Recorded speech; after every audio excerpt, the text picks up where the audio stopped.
Shalom anak-anak, kembali lagi bersama Ibu Ingrid di dalam pembelajaran Biblical Studies. Ibu harap ketika kalian sebelum memulaikan pembelajaran ini kalian berdoa ya, masing-masing di rumah, di kamarnya masing-masing. Oke.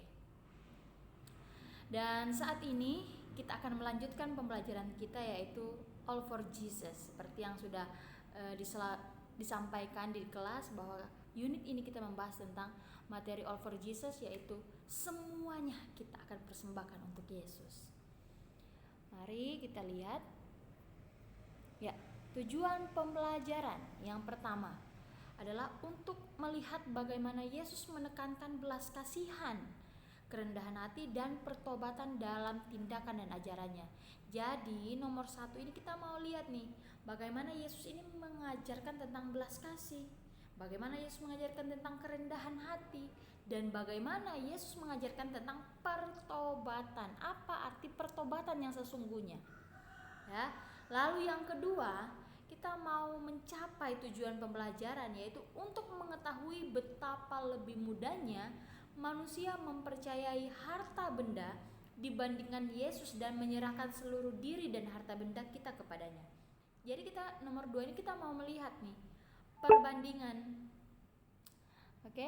Perbandingan manusia yang lebih mudah percaya kepada harta benda dibandingkan percaya kepada Yesus sepenuhnya. Ya, dan yang ketiga adalah untuk memahami bahwa Yesus berjalan dengan semangat menuju ke Yerusalem karena ada tujuannya Yesus yang mau dia capai. Jadi yang ketiga ya, melihat bagaimana ajaran Yesus tentang belas kasihan, kerendahan hati, dan pertobatan. Dan yang kedua yaitu melihat bagaimana perbandingan antara sifatnya manusia yang lebih mudah percaya kepada harta benda dibandingkan kepada Yesus. Dan yang ketiga kita mau melihat bagaimana Yesus mencapai tujuannya ke Yerusalem.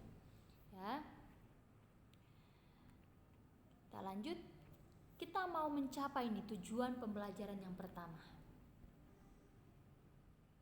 Oke, Ibu harap kalian sudah baca ya masing-masing bagaimana kisah orang Farisi dan pemungut cukai yang ada di dalam Lukas 18 ayat 9 sampai 14. Nah, kepada siapa Yesus berbicara dan mengapa? Oke, Yesus berbicara kepada orang Farisi. Karena saat itu ada orang yang datang kepada Yesus nih, Tuhan, aku sudah melakukan. Dia menganggap diri benar di hadapan Tuhan. Oleh karena itu Tuhan bilang, oke, ada perumpamaan nih. Ada orang yang benar dan ada pemungut cukai di sampingnya. Jadi pemungut cukai ini dia sifatnya adalah dia mengakui salah. Tetapi orang yang di sampingnya ini memandang rendah orang tersebut karena orang tersebut berdosa. Jadi anak-anak, Yesus dari perumpamaan ini Yesus mau menyampaikan bahwa kebenaran sejati atau pertobatan yang sejati itu berarti bertobat dari dosa dan tidak mengandalkan perbuatan baik untuk menjadikan benar di hadapan Allah. Yesus mau mengajarkan nih bahwa tidak ada gunanya mau mengatakan saya sudah berbuat baik dan malah menghakimi orang lain yang berdosa. Tuhan Yesus mau menyatakan itu bukan pertobatan yang sesungguhnya. Itu bukan pertobatan yang sesungguhnya. Pertobatan yang sejati adalah bertobat dari dosa. Bertobat dari dosa dan benar-benar tidak mengandalkan perbuatan baiknya dan benar-benar mau mengikut Yesus. Itulah arti pertobatan. Bukan mengandalkan perbuatan baiknya. Ya, kita lanjut. Nah, apa yang Yesus katakan dan ajar? Ini yang Ibu mau yang sudah Ibu sampaikan tadi, bahwa tujuannya Yesus dia mau memperingatkan nih orang Farisi yang egois dan merasa benar. Ya, mereka menganggap diri benar, menganggap diri saya sudah melakukan yang terbaik untuk Tuhan. Ya, saya sudah cukup baik dan saya berhak dong menghakimi orang lain yang tidak melakukan kehendak Tuhan. Ya, Yesus di sini mau mengajarkan sikap rendah hati dari pemungut cukai, pemungut pajak ya. Dia mau menunjukkan bahwa sikap rendah hati dari pemungut pajak atau pemungut cukai ini adalah contoh yang harus diikuti.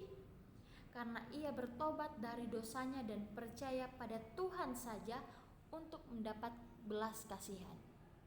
Oleh karena itu, Yesus mengatakan, orang yang mengakui dosanya seperti pemungut cukai ini, dialah yang akan menerima pengampunan dan pembenaran. Karena apa? Dia mengakui dosanya di hadapan Tuhan. Nah, anak-anak, dari pembelajaran unit pembelajaran keempat ini di semester 2, ya, kita mau diingatkan kembali oleh Tuhan bahwa pembenaran atau dijadikan benar oleh Tuhan, ya, keselamatan itu bukan karena usaha kita, itu bukan karena usaha kita, itu bukan karena apa yang kita lakukan, itu bukan karena perbuatan baik kita, tetapi pembenaran itu benar-benar hanya karena kasih karunia Tuhan. Kasih karunia yang cuma-cuma, bukan berdasarkan apa yang kita lakukan, tapi benar-benar karena kasihnya Tuhan, yang mana Ia mau mengampuni kita dari segala dosa dan mau menerima kita dan menyucikan kita oleh karena kasih Tuhan, bukan karena apa yang kita lakukan. Kita lanjut. Oke, jadi tujuan pembelajaran nomor 1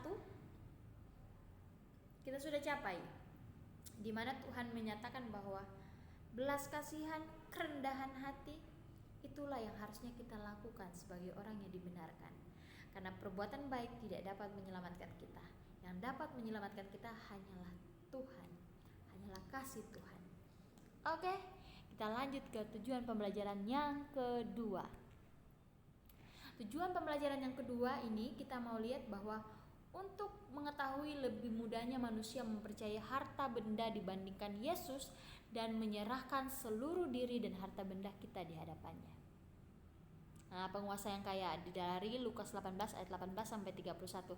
Harapannya kalian semua pun sudah baca, ya.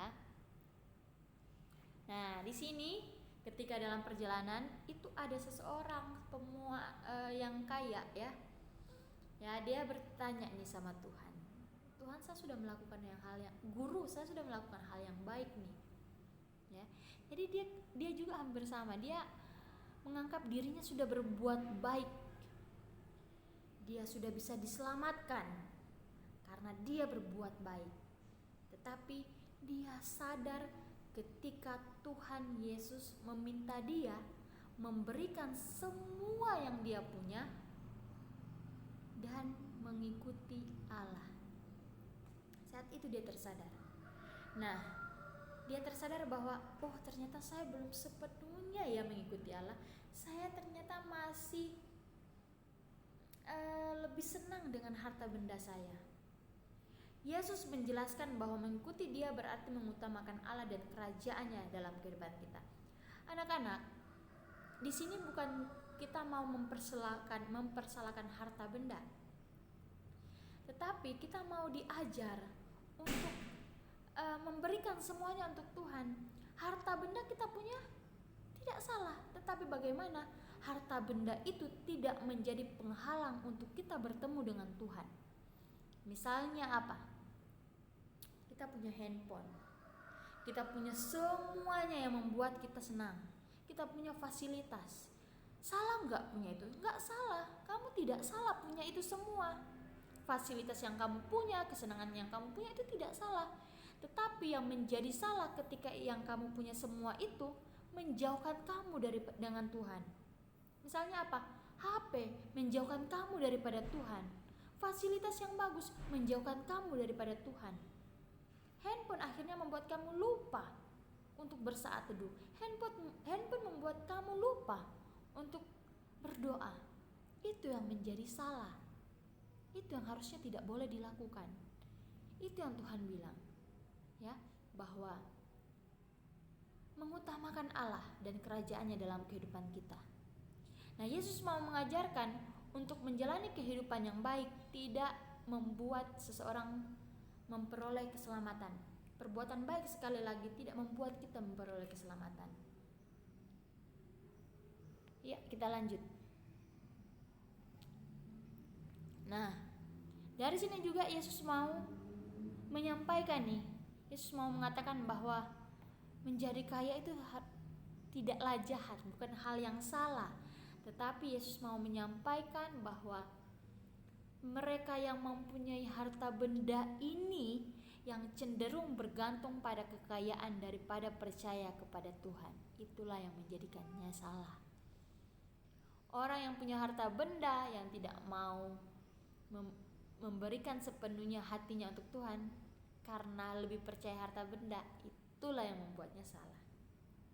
Ya, jadi sekarang mari kita berefleksi. Apakah kita benar-benar sudah menyerahkan diri kita sepenuhnya untuk Tuhan, ataukah kita lebih nyaman dengan zona nyaman kita yang punya fasilitas segalanya? Ya, mari kita berkaca masing-masing ya. Ibu pun berkaca di kamera ya, supaya ibu juga berefleksi. Kadangkala dalam hal ini pun ibu bergumul, ibu pun jatuh dalam dosa-dosa seperti ini. Ya, kita sama-sama bertumbuh anak-anak. Nah, jadi bagaimana perbandingan harta dan mengikuti Allah? Oke, perbuatan baik dan uang tidak dapat menyelamatkan seseorang. Nah, inilah juga orang-orang dan para murid bertanya-tanya, siapa yang bisa mungkin diselamatkan? Yesus menjelaskan bahwa Tuhan dapat menyelamatkan siapapun dan tidak peduli situasinya. Ya, siapapun bisa Tuhan selamatkan. Tidak terikat kepada perbuatan baik atau uang yang dia punya. Oke? Dan dia menunjukkan bahwa berkat Tuhan yang dicurahkan kepada warga kerajaan surga jauh melebihi apa yang orang tersebut berikan demi Kristus. Karena ada yang membandingkan, oh Tuhan saya sudah memberikan segalanya, oh Tuhan saya sudah menyerahkan uang saya banyak persembahan, Tuhan saya sudah banyak melakukan ini. Tapi Tuhan bilang apa? Sebenarnya berkat Tuhan yang dia berikan kepada kamu lebih besar daripada apa yang kamu lakukan untuk Kristus. Ya. Jadi sekali lagi mari kita berefleksi, apakah kita sudah lebih percaya kepada Tuhan ataukah kepada harta benda kita. Nah, kita mau mencapai tujuan pembelajaran yang ketiga, bagaimana misi Tuhan. Nah, kita lihat dari kisahnya Sakeus nih, Lukas 19 ayat 1 sampai 10.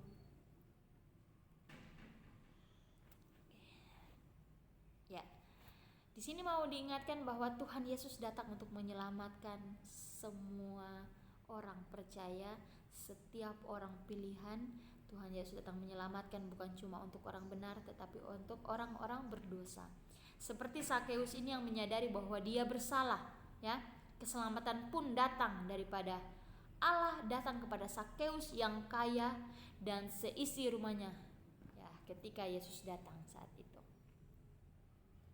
Nah, bagaimana kisah ini mengungkapkan inti misi Yesus ke Yerusalem? Nah, Sakeus dan seisi rumahnya termasuk di antara orang-orang terhilang datang untuk dicari dan selamatkan oleh Yesus.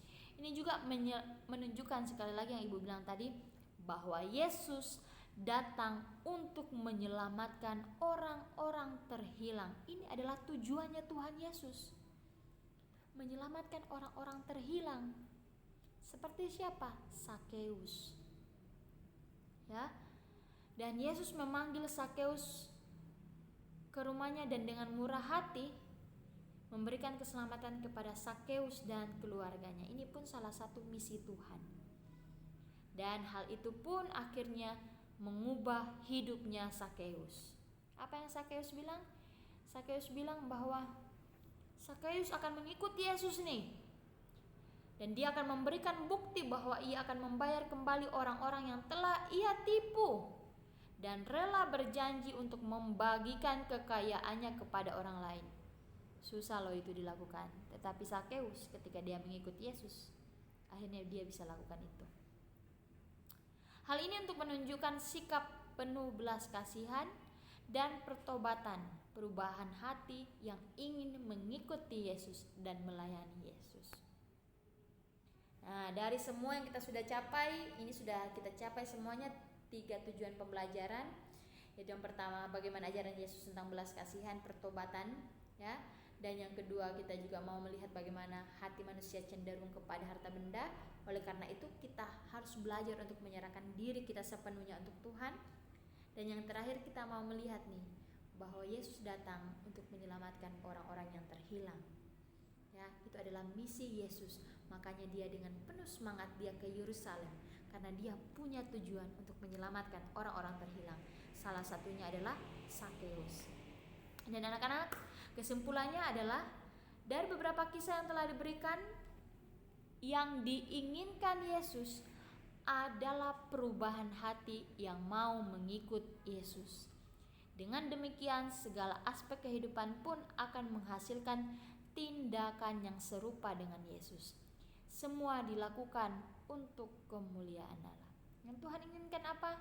Kita belajar untuk mempersembahkan seluruh kehidupan kita, mau harta, fasilitas, waktu, usaha kita, untuk memuliakan Tuhan. Dan ini pun kita lakukan bukan karena untuk keselamatan, tetapi karena kita mau mengucap syukur atas keselamatan yang sudah Tuhan berikan kepada kita. Sekali lagi, ini kita lakukan bukan untuk keselamatan, tetapi kita lakukan karena kita sudah diselamatkan. Oleh karena itu layaklah kita melakukan semuanya ini, layaklah kita mempersembahkan seluruh kehidupan yang kita punya untuk Yesus, untuk kemuliaan Yesus, karena kita sudah diselamatkan. Ya, anak-anak, ingat kembali, semua dilakukan untuk kemuliaan Allah. Demikian firman Tuhan, demikianlah materi kita di unit 4 ini di semester 2. Ya, kiranya Tuhan Yesus memberkati kita semua, kiranya Tuhan Yesus mengubahkan kita semua, bukan cuma kalian anak-anak, tetapi ibu pun yang seringkali jatuh dalam hal ini. Ibu pun berharap ibu terus mempersembahkan yang terbaik untuk Tuhan. Nah, anak-anak, sekedar info bahwa kita akan formatif 2 dan sumatif di saat yang bersamaan. Formatif 2-nya apa? Minggu depan ibu akan meminta kalian untuk membawa device, laptop. Kalian nanti ibu akan kasih tahu siapa saja kelompoknya di hari Senin minggu depan. Satu kelompok ada 4 orang, kalian ada permasalahannya masing-masing. Nanti ibu akan kasih tahu permasalahannya apa, topiknya apa. Kalian akan kerja sama di situ dan kalian akan bawa device. Kita akan membuat sebuah artikel tentang apa yang membuat kita terhalang untuk datang kepada Tuhan. Ya, jadi jangan lupa bawa device ini. Poin penting juga ya, jangan lupa ya bawa device. Kita akan formatif 2, formatif 2-nya buat draft tentang artikel ini, dan sumatifnya adalah kita akan membuat artikel, dan artikel ini pun nanti kalian akan presentasikan ke guru-guru. Oke, demikian pertemuan kita, pertemuan virtual. Ibu harap kalian setia menonton dari awal sampai akhir ya. Tuhan Yesus memberkati. Shalom, bye-bye.